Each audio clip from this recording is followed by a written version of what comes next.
여러분 안녕하십니까? 행복하고 기쁜 안식일입니다. 오늘도 하나님의 말씀으로 또 함께 은혜를 나누는 시간 가지겠습니다.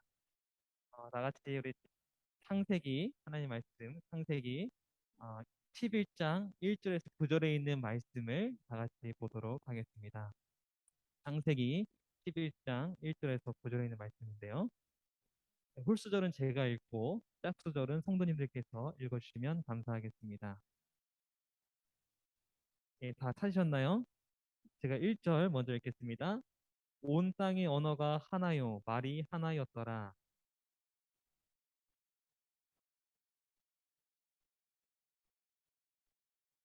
서로 말하되, 자, 벽돌을 만들어 견고히 굽자 하고, 이에 벽돌로 돌을 대신하며 역청으로 진흙을 대신하고.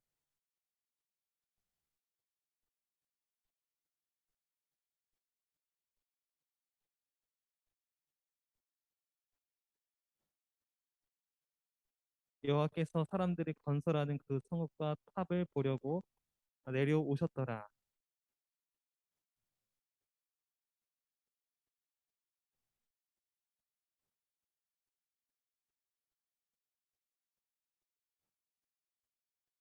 자, 우리가 내려가서 거기서 그들의 언어를 혼잡하게 하여 그들이 서로 알아듣지 못하게 하자 하시고.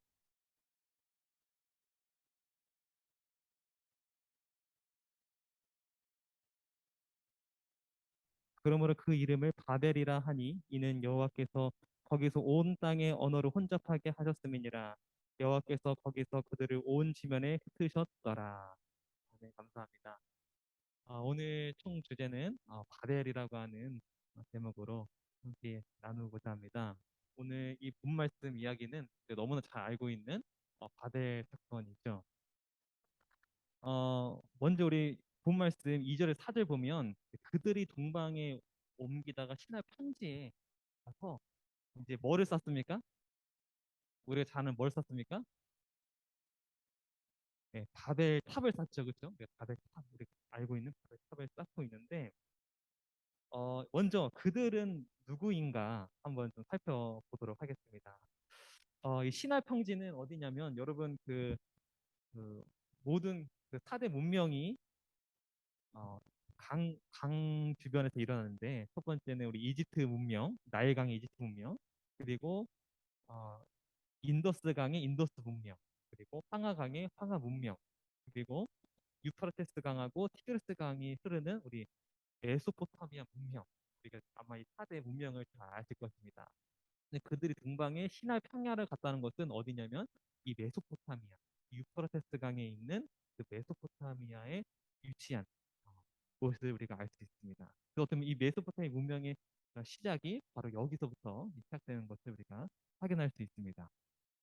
그들이 이제 이 바벨이라고 하는 탑을 쌓기 시작했는데, 제가 이제 한번 그 노아 홍수 이후부터 한번 그 세대들을 한번 따져봤어요. 먼저 1세대를 노아라고 하면 노아 홍수 이후에 노아가 1세대, 그다음에 그의 아들들은 누구죠? 함, 야벳, 템, 그렇죠? 함, 야벳, 템 이렇게 해서 2세대. 그다음에 함은 구스를 낳고 야벳은 야완을 낳고 템은 아르박사스를 낳았다고 합니다. 3세대. 그리고 4세대에 니무롯이 함의 그 자손 중에 이제 니무롯이 이렇게 나오고요. 그 다음에 이렇게 야벳에는 엘리사, 발시스, 기띔, 도다님, 그 셈에는 에벨 이렇게 4세대입니다. 그리고 이제 셈의 후손 중에서 이제 벨렉이라고 하는 이제 에벨의 아들인데요. 벨렉이 나오는데요. 이 벨렉의 뜻이 뭔지 아십니까? 성경에 보면 이 벨렉의 뜻은 뭐냐면 나님이라는 뜻을 갖고 있어요. 나님. 그래서 성경에 이렇게 기록되어 있습니다. 창세기 10장 25절 보면 에벨은 두 아들을 낳고 하나는 벨렉이라 하였으니 그때 어떤 일이 벌어졌다고 합니까? 그때 세상이 나뉘었음이라 그 돼 있죠. 네, 나뉘었음이라. 그래서 제가 이게 나뉘었다는 게 어떤 일인가라고 이제 주석을 살펴보니까 이 나님이 바로 바벨탑 사건 이후로 하나님께서 어떻게 하셨습니까? 모든 사람들을 흩으셨잖아요. 나뉘게 하셨잖아요. 어, 그래서 그 나님이라는 것을 제가 확인하게 되었습니다. 그래서 바벨탑 사건은 어느 시대에 일어난 겁니까? 이 4세대, 그쵸? 이 4세대에서 그 아들들, 포함된 그 세대에서 일어난 사건임을 우리가 알 수 있습니다. 여기서 우리가 주목해서 봐야 할 사람이 여기 함의 자손 중에 니무롯이라고 하는 사람이에요. 니무롯. 성경에는 이렇게 기록하고 있습니다. 창세기 10장 8절에서 9절 말씀 다 같이 한번 읽도록 하겠습니다. 시작. 구스가 니무롯을 낳았으니 그는 세상의 처음 영걸이라. 그의 나라는 신할 땅의 바벨과 엘렉과 아깝과 갈레에서 시작되었으며, 예, 니무롯의 그 나라가 처음 어디 시작됐습니까? 신할 땅이 어디요? 바벨. 그러니까 이 바벨을 건설한 최초의 사람이 바로 니무롯이죠. 니무롯. 그래서 우리가 니무롯을 주목해야 주목해야 우리 바벨탑 사건을 좀 이해하기 쉬울 것 같습니다. 이게 고대에 발견된 니무롯 상이라고 합니다. 이렇게 확실히 이렇게 생겼는지 모르겠지만 고대에 이렇게 발견한 고고학적인 하나의 유적이고요. 근데 이 니무롯을 상에 성경은 이렇게 기록하고 있습니다. 창세기 10장 9절에 그가 여호와 앞에서 특이한 사냥꾼이 되었으므로 속담에 이르기를 아무는 여호와 앞에서 니무롯 같이 무슨 사냥꾼이라고요? 네, 특이한 사냥꾼이로다 하더라. 그 니무롯은 특이한 사냥꾼인데 이 특이한이 아주 강력한이라는 뜻을 갖고 있어요. 강력한. 다시 말해서 힘이 센 사냥꾼. 그러면 힘이 센 사람, 그래서 용사들. 그 아주 힘이 센 용사들을 고대에 우리가 많이 보게 되는데요. 힘이 센 사냥꾼을 봅니다. 먼저 우리 그리스 신화 헤라클레스 아시나요? 네, 헤라클레스 아주 힘이 센 사냥꾼이죠. 이 헤라클레스는 당해낼 사람이 없어서 힘이 너무나 세가지고 그래서 이렇게 메두사 그때 당시 이제 신화에 보면 메두사 굉장히 강력한 그 메두사를 어, 힘으로 제압해서 승리를 거뒀던 이 헤라클레스 그리고 또 수메르 신화의 길가메시 또 힘이 센또 사냥꾼이 여기 길가메시가 이렇게 안고 있는 게 무슨 동물인 것 같습니까? 네, 사자예요 사자. 그럼 사자를 어떻게 합니까? 한 손으로 아예 인형 다루듯이 다루죠. 얼마나 힘이 세면 그냥 저는 이게 인형인 줄 알았어요. 그만큼 힘이 센 길가메시 힘이 센 사냥꾼이었죠. 그리고 동양에도 힘이 센 사냥꾼인데 중국에 예라고 하는 영웅이 있었는데 이 예가 화살을 쏴서 태양을 맞춰서 태양을 쓰러뜨릴 만한 그런 능력을 가진 힘이 센 사냥꾼이었다고 합니다. 이건 다 신화죠. 예. 그와 마찬가지로 이 니무롯이 힘이 센 사냥꾼. 그래서 어, 누구와 대결을 하느냐? 여기 보면 창세기 10장 9절 보면 이렇게 되어 있습니다. 다 같이 읽어볼까요? 시작. 그가 여호와 앞에서 특이한 사냥꾼이 되었으므로 그 힘을 누구한테 씁니까? 이 여호와 앞에서 이 앞에서라고 하는 히브리어는 리프넨데 대적하다라는 뜻을 갖고 있습니다. 그가 하나님을 대적하는 그런 사냥꾼이었다고 말을 하고 있습니다. 그는 세상의 처음 영걸이라 하나님을 대적한 처음 영웅. 여러분 하나님 대적하면 왜 영웅이 되죠?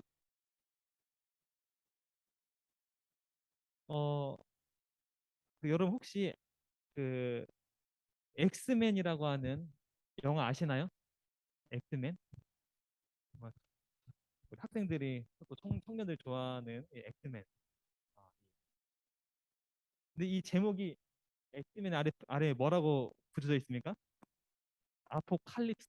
그렇죠. 아포칼립스. 이게 뜻이 뭘까요? 아포칼립스. 이 아포칼립스는 헬라어로 계시록을 뜻하다. 계시록. 그러니까 엑스맨 아포칼립스는 계시록이라는 뜻을 갖고 있어요. 이 영화가 개봉이 됐는데요. 이 내용이 어떤 내용이냐면 계시록이 거의 종말적인 이야기겠죠, 그렇죠?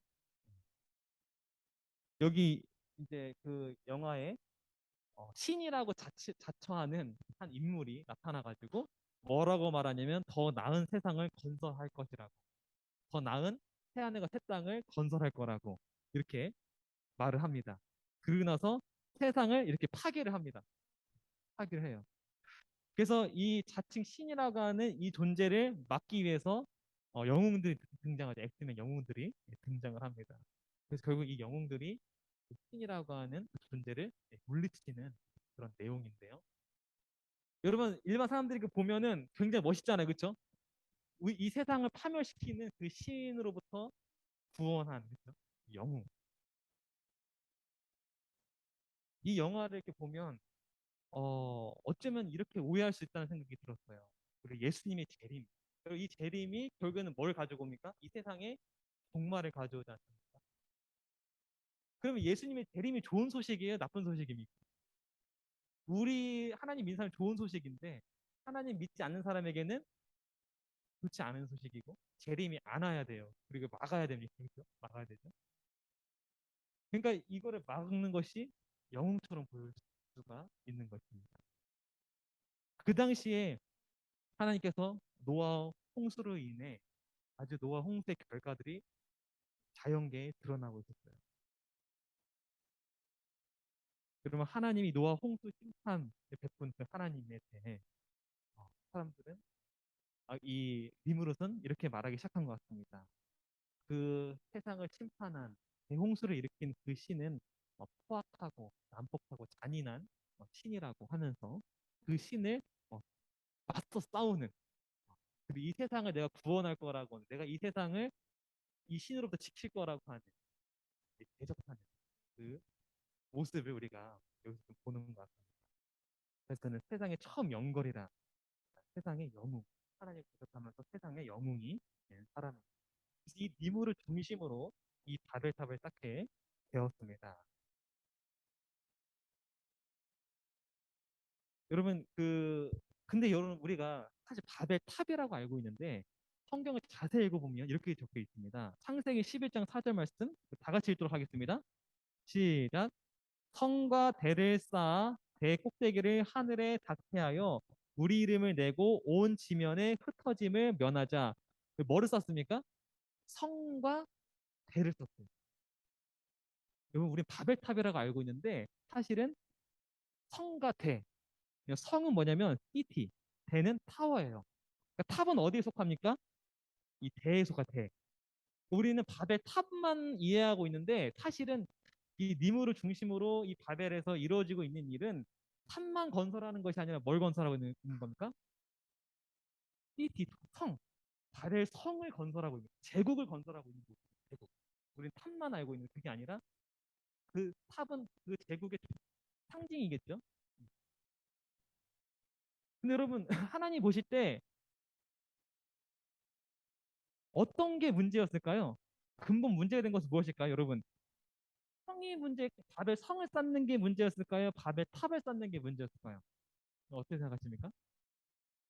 어떤 게 근본 문제였을까요? 둘 다 문제긴 한데 어떤 게 근본 문제였을까요?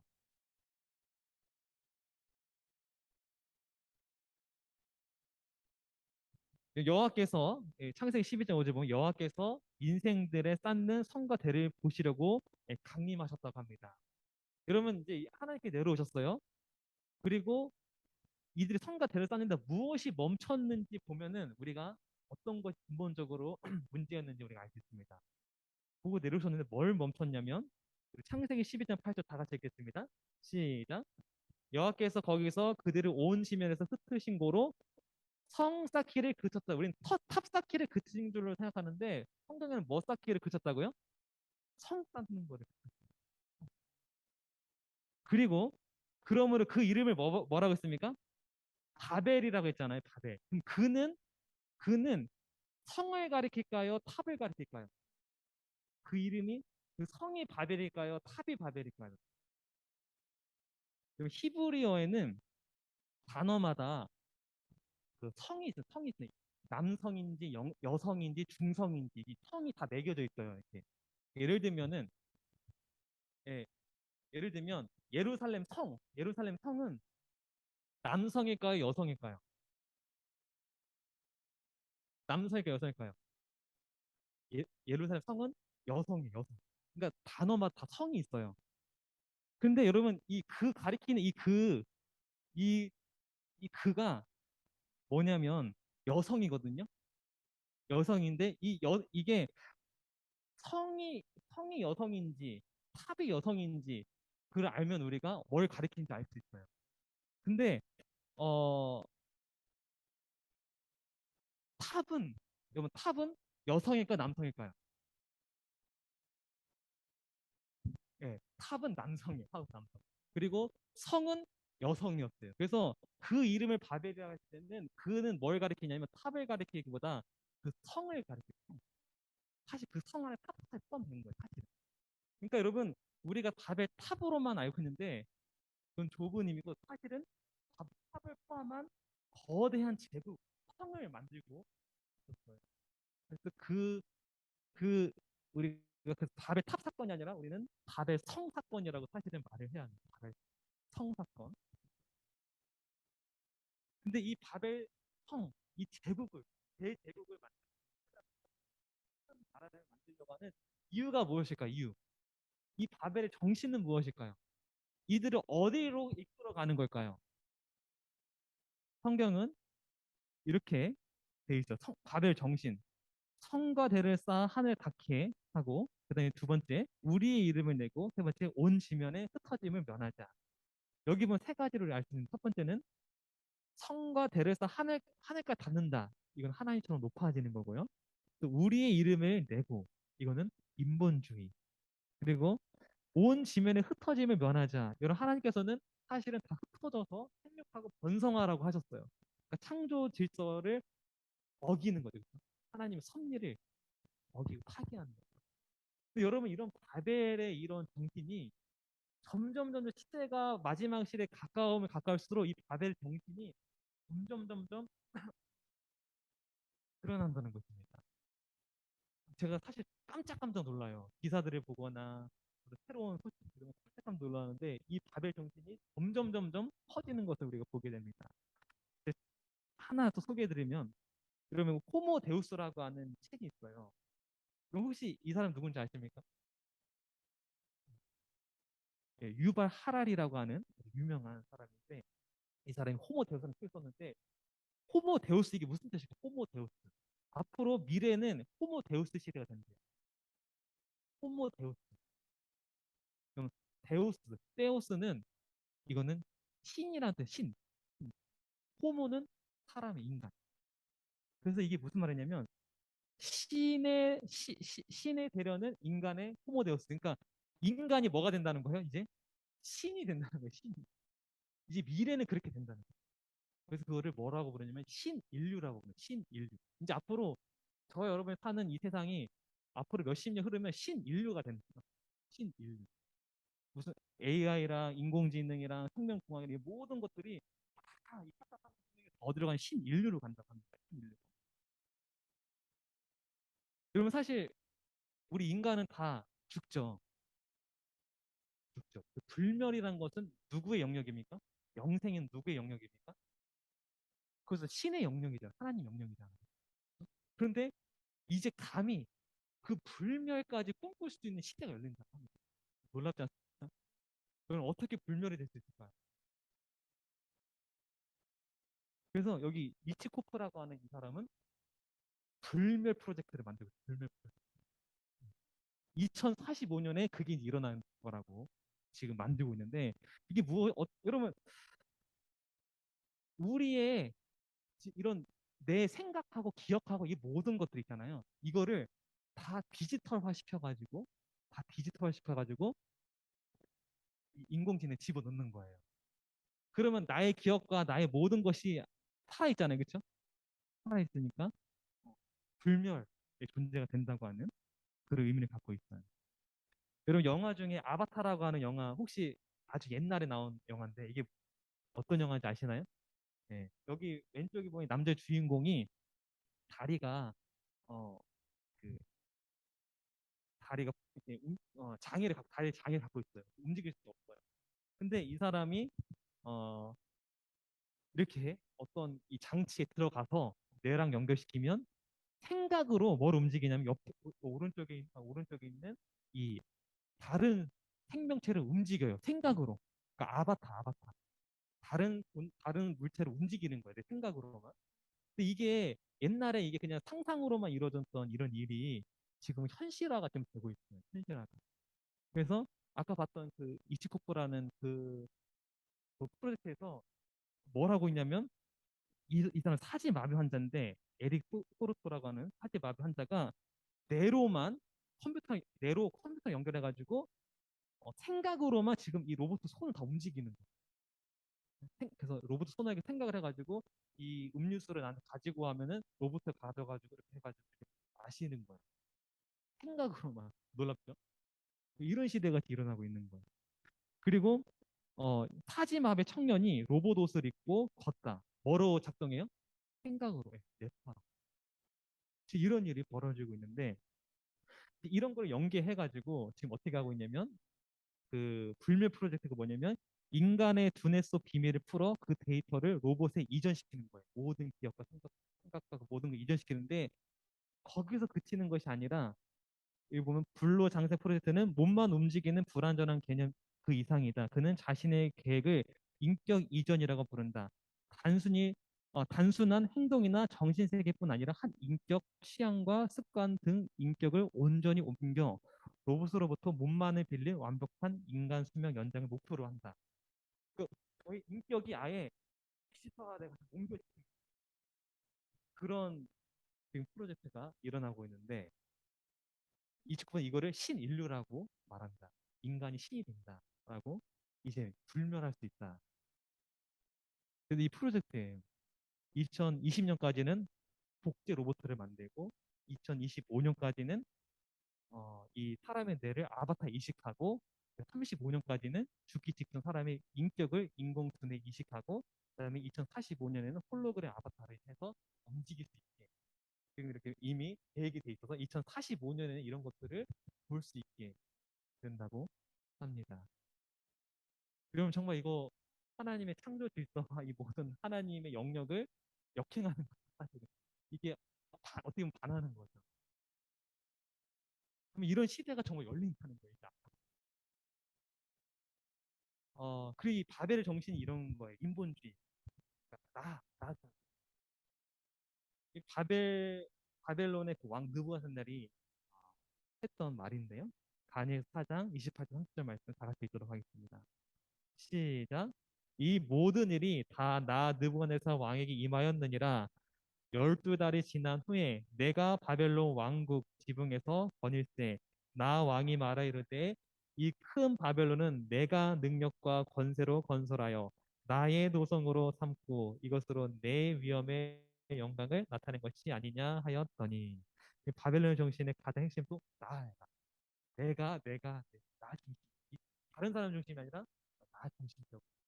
여러분 정말 우리 이 세상이 지금 그렇게 변하고 있지 않습니까?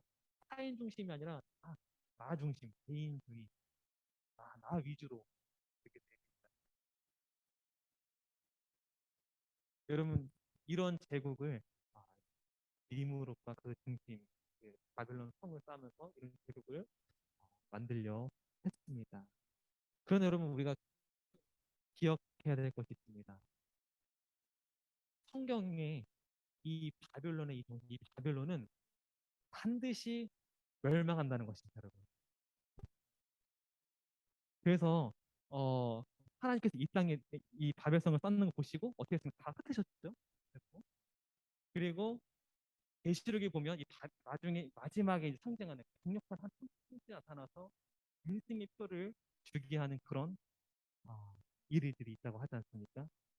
그 바벨론 정신으로 사로잡힌 모든 그런 통치 속에서 있는데 그러나 결과적으로는 그 모든 것들이 결국엔 다 멸망하게 될 거라는 것을 우리가 보게 됩니다. 그럼 우리도 이 세상을 살면서 이 바벨론 정신에 많은 사람들이 그 정신 안에 우리가 살고 있는데 저와 여러분들만큼은 이 바벨의 정신이 아니라 하나님의 하늘의 중심에 갖게 되기를 간절히 바라겠습니다. 그래서 바벨성의 통치가 아닌 예수님의 통치가 우리 가정에 있게 되길 간절히 바라겠습니다. 이 바벨의 정신이 우리 가정에 있으면 안 돼요. 이 바벨의 정신이 우리 교회에 있으면 안 되고 이 바벨의 정신이 우리 직장에 있어서 안 돼요. 우리는 예수님의 통치하시는 그 사랑의 그 섬김의 그 정신이 우리 가정에, 우리 교회에, 우리 직장에 있게 되기를 간절히 바라겠습니다. 모두가 다 이 방향으로 갈 것입니다. 그리고 이 방향으로 안 가면 다 바보 취급하고 손해 보는 걸로 하게 될 것입니다. 하지만 저 여러분들은 바벨의 정신이 아닌 하나님의 정신, 하늘의 정신으로 살아가면서 이 세상에 주님의 길, 재림의 길을 예비하는 저 여러분 되기를 바라고 오늘 말씀 마치도록 하겠습니다.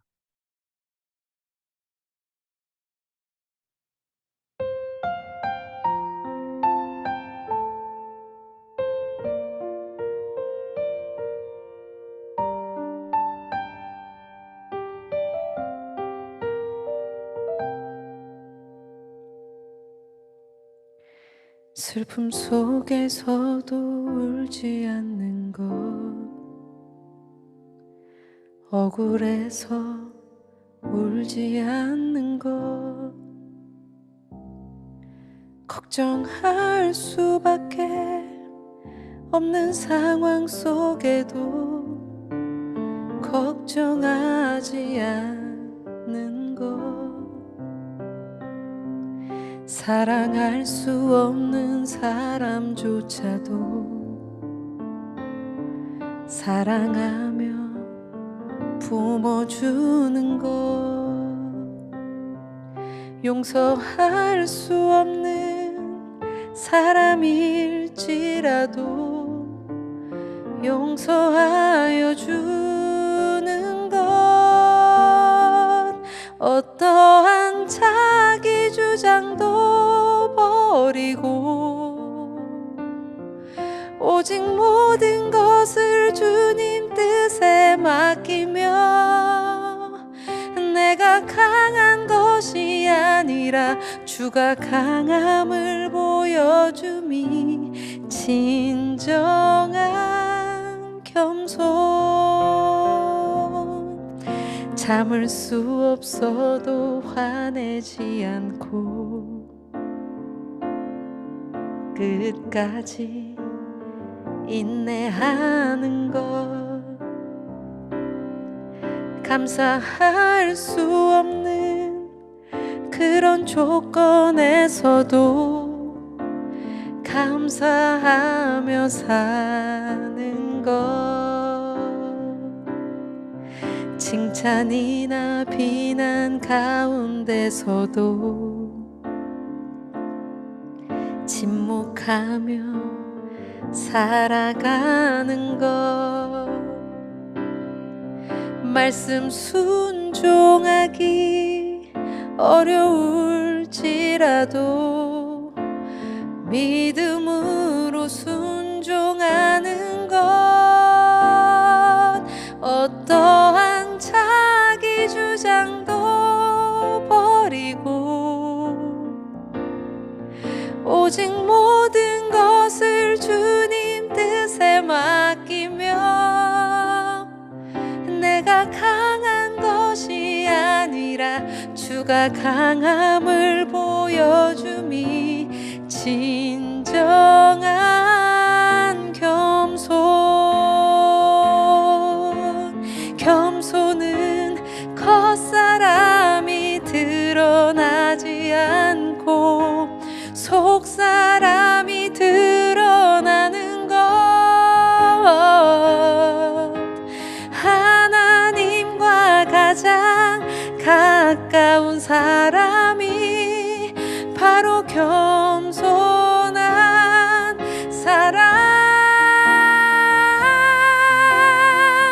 어떠한 자기 주장도 버리고 오직 모든 것을 주님 뜻에 맡기며 내가 강한 것이 아니라 주가 강함을 보여줌이 진정한 겸손, 내가 강한 것이 아니라 주가 강함을 보여줌이 진정한 겸손, 내가 강한 것이 아니라 주가 강함을 보여줌이 진정한 겸손.